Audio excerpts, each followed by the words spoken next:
cudurka kansarka ayaa dhibaato baahsan ku haya dadka Soomaalida iyadoo la daala dhacaya xanuunka ayay marxalado kala duwan ay u soo food saaraa xanuunka inta badan dadka uu ku dhaco ayaa ah Soomaalida haddana way u dhintaan xanuunka kansarka dadka qaar ayaa yareysta cudurkan balse waa dilaa dad badan galaaftay xanuunka kansarka ayaa waxa laga qaadaa cunooyin la soo dhoofiyo sida bariiska digaaga iyo baastada iyo kuwa kale badan dhibaatooyinka cudurkan kansarka waxa sharaxaya Dr. Cawaale oo ka howlgala isbitaalka Sameed ee magaalada Muqdisho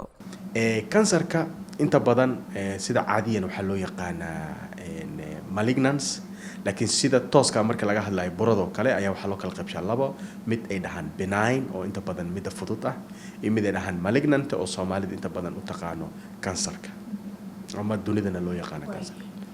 kansarka waxyaabaha hadda maantadan la joogo 2020ka August September wili lama yaqaano exactly waxa keeno laakiin waxyaabaha loo sababaynayo waxa ka ah in la dhaho dhaxal saad la socotid cudurro badan waxa la ogaaday anaga waageen hore iyo dunidaba baaritaano badan ma jirin dad badan marka waxay qabi jireen burooyinkan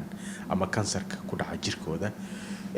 taasana keenayso haddii aabayaasho kale ay mid kamid ama hooyooyinka mid kamid ay kansar qabtay in ay dhaxalkaas ku timaado labo tan ugu badan waa environmentiga ama jawiga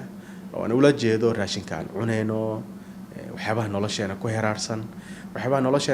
waxa ka ah dhaqankeena tusaale kale dadka markay cayilaan oo kale risk ay ugu jiraan inay kansarka ku dhacdo dadka isticmaalo sigaarka wali wada mudooyinkan daba dhalinyarada aad u isticmaalaan bahal yaro ay maqaaxiyaha iyo hoteelada ka isticmaalaan oo yiraahdo shiishada waxa kale oo aad u keento alcoholka ama khamrada sida Soomaalida u yaqaanaan oo kale waxa kale oo keento raashinada la cunaayo sala socotay raashinada anaga inta badan waxa ku jiro preservatives chemical preservatives oo inta badan raashinka keenaysa in 3 sano 4 sano soo socota la isticmaali karo nitrosamines so kuwaas marka waxay sameynayaan hatta raashinada caadiga oo hadda digaaga loo keenayo kulli waxa soo dhan waxa ku jira chemicalskaas oo ka ilaalinaya inuu raashinka decomposition waxa dhaca ama qurmid ka ilaalinayo inuu raashinka shiro ama la isticmaali waayo so marka taas marka waxay sameynaysaa jirkaaga inay unugyadii ay bedesho unugyadii caadiga ahaa oo adiga organic food ka isticmaalaysay kuwaan maadaama wax chemicals ay yihiin oo ilaalinaya unugyadii ay bedelaysaa marka waxa kale oo keeni karo bariiskana cunayno baasada la cunayo digaaga hadda aan ka sheekeenaye saliidan oo inta badan ayadan ay ku jirto